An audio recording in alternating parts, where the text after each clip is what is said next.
Hello everyone, नमस्कार आप सभी को। आज इस 332वें दिन के वीडियो में आप सभी का स्वागत है। आइए कुछ महत्वपूर्ण प्रश्नों को देखते हैं जो आने वाली संगीत की प्रतियोगी परीक्षाओं में पूछे जा सकते हैं। आप इस वीडियो को पूरा ज़रूर देखिए जिससे कि आपका एक भी प्रश्न छूटे नहीं और आपकी आने वाली प्रतियोगी परीक्षाओं की अच्छे से तैयारी हो पाए। ठीक है, तो आइए आज का पहला प्रश्न देखते हैं। तो आज का पहला प्रश्न है, संगीत रत्नाकर के अनुसार मृदंग के कितने पार्ट माने गए हैं? संगीत रत्नाकर ग्रंथ के अनुसार मृदंग के पार्ट माने गए हैं 16 पार्ट। 16 पार्टों को माना गया है संगीत रत्नाकर के अनुसार मृदंग के। ठीक है, दूसरा प्रश्न है, प्रियदर्शिनी गोविंद का संबंध किस नृत्य से है? प्रियदर्शिनी गोविंद जी का संबंध है भरतनाट्यम नृत्य से। भरतनाट्यम नृत्य से प्रियदर्शिनी गोविंद जी का संबंध है। ठीक है, तीसरा प्रश्न है, किस तबला वादक का तबला बजता नहीं गाता है? तो ये कहा जाता है कि कौन से ऐसे तबला वादक हैं जिनका तबला बजता नहीं था, गाता था। अपने आप में जो उसके बोल निकलते थे वो जैसे गाते थे ऐसा प्रतीत होता था। तो ये तबला वादक हैं अनोखे लाल मिश्र जी।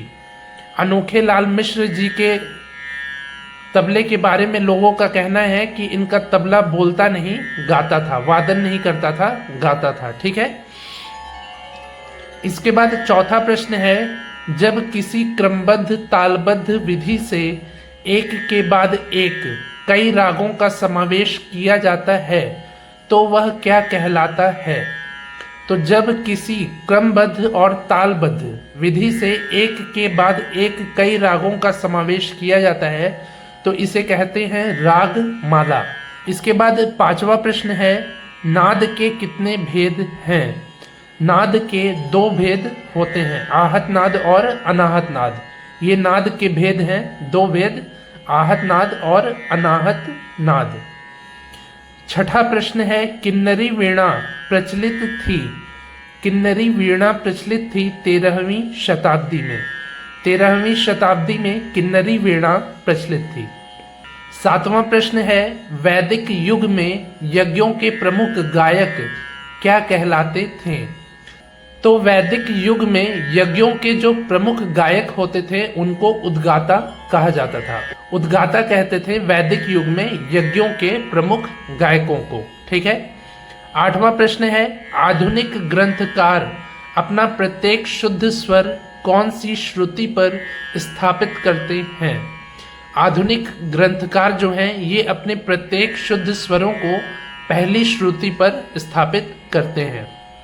आधुनिक मतलब कि आज के समय के जो ग्रंथकार हैं, यानी कि जो वर्तमान में, वे अपने प्रत्येक शुद्ध स्वरों को पहली श्रुति पर मानते हैं, स्थापित किए हैं। ठीक है, 9वां प्रश्न है, चतुरंग के अंग हैं। चतुरंग में 4 अंग होते हैं जिनमें है पद, तराने के बोल, सरगम के बोल और पाठाक्षर। पद होता है, तराने के बोल होते हैं, सरगम के बोल होते हैं और पाठाक्षर होते हैं, यानी कि तबला और पखावज के बोल। तो ये हो गया चतुरंग। इसके बाद 10वां प्रश्न है, स्वरांतर में स्वर होते हैं। स्वरांतर में स्वर होते हैं 4 स्वर। 4 स्वर होते हैं स्वरांतर में। इसके बाद 11वां प्रश्न है, गज झंपा ताल में विभाग होते हैं। गज झंपा ताल में विभाग होते हैं 4 विभाग। 4 विभाग होते हैं गज झंपा ताल में। 12वां प्रश्न है, गंधर्व महाविद्यालय मंडल की स्थापना की थी। गंधर्व महाविद्यालय मंडल की स्थापना की थी पलुष्कर जी ने 1901 में। 1901 में गंधर्व महाविद्यालय मंडल की स्थापना की गई थी पलुष्कर जी के द्वारा। 13वां प्रश्न है, वाजिद अली शाह का उपनाम है। वाजिद अली शाह जी का उपनाम है अख्तर पिया। अख्तर पिया उपनाम है वाजिद अली शाह जी का। 14वां प्रश्न है, राग तरंगिणी के लेखक हैं। राग तरंगिणी ग्रंथ के लेखक हैं कवि लोचन जी। कवि लोचन जी राग तरंगिणी ग्रंथ के लेखक हैं। 15वां प्रश्न है, द्वादश स्वर मूर्छना का आविष्कार किसने किया है? द्वादश स्वर मूर्छना का आविष्कार किया है मतंग मुनि जी ने। मतंग मुनि जी ने द्वादश स्वर मूर्छनाओं का आविष्कार किया है और इसका जो वर्णन है ये बृहदेशी ग्रंथ में मिलता है। बृहदेशी ग्रंथ जिसके रचयिता है मतंग मुनि जी, तो इन्होंने ही बृहदेशी ग्रंथ में द्वादश स्वर मूर्छनाओं का वर्णन किया है और द्वादश स्वर मूर्छनाओं के आविष्कारक भी हैं मतंग मुनि जी। ठीक है। 16वां प्रश्न है, सप्तक में कितने स्वर होते हैं?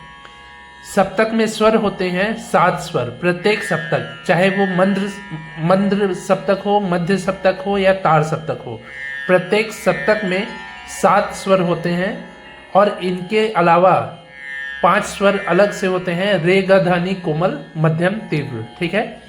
तो कुल 12 स्वर होते हैं। यदि पूछा जाए कि सप्तक में कुल स्वरों की संख्या कितनी है, तो सप्तक में कुल स्वरों की संख्या होगी 12। और केवल पूछा जाए कि सप्तक में कितने स्वर होते हैं, तो यहाँ पे मेन स्वरों के बारे में पूछा जा रहा है, षडज ऋषभ गंधार मध्यम पंचम धैवत निषाद। तो ये स्वर हैं 7 स्वर। ठीक है। इसके बाद 17वां प्रश्न है, राग मधुवंती में ऋषभ धैवत स्वर कोमल करने पर स्वर बनेगा। यदि मधुवंती राग के शुद्ध ऋषभ और शुद्ध धैवत स्वर को कोमल कर दिया जाए तो राग बनेगा मुल्तानी राग। मुल्तानी राग में कोमल ऋषभ कोमल धैवत स्वरों का प्रयोग होता है। तो यदि मधुवंती के शुद्ध ऋषभ और शुद्ध धैवत को कोमल कर दिया जाए तो मुल्तानी राग प्राप्त होगा। 18वां प्रश्न है, तिलवाड़ा ताल में मात्रा होती है। तिलवाड़ा ताल में मात्रा होती है 16 मात्रा। 16 मात्रा की ताल है तिलवाड़ा ताल। इसके अलावा 3 ताल अद्धा ताल भी 16 मात्रा की ताल है। ठीक है। 19वां प्रश्न है, तिलवाड़ा ताल है बड़े ख्याल की ताल। तिलवाड़ा ताल का प्रयोग बड़े ख्याल के साथ किया जाता है। ये बड़े ख्याल की ताल है। ठीक है। आखिरी प्रश्न है, प्राचीन शुद्ध गंधार स्वर को आधुनिक स्वर व्यवस्था में क्या कहते हैं? प्राचीन जो शुद्ध गंधार था वो आधुनिक कोमल गंधार के समान है। जो आज का कोमल गंधार स्वर है वो प्राचीन शुद्ध गंधार स्वर के समान था। ठीक है। तो ये हो गए आज के 20 महत्वपूर्ण प्रश्न। उम्मीद है आपको ये सभी प्रश्न अच्छे से समझ में आए होंगे। यदि समझ में आए हो तो आप इस वीडियो को लाइक करिए, शेयर करिए और यदि आपने इस चैनल को अभी तक सब्सक्राइब नहीं किया है तो सब्सक्राइब कर लीजिए, जिससे कि प्रतिदिन शाम 5 बजे की वीडियोस के माध्यम से आपको ऐसे ही महत्वपूर्ण प्रश्नों की जानकारी हो पाए। ठीक है। आज ये 332वें दिन का वीडियो है। इसके पहले मैंने 331 वीडियोस को बनाया है, जिसके प्लेलिस्ट का लिंक नीचे डिस्क्रिप्शन में है। यदि आपने अभी तक उन महत्वपूर्ण वीडियोस को नहीं देखा है तो अवश्य ही देख लीजिए, जिससे कि आपकी आने वाली प्रतियोगी परीक्षाओं की अच्छे से तैयारी हो पाए। तो मिलते हैं ऐसे ही अगले नए वीडियो में। तब तक के लिए नमस्कार, धन्यवाद।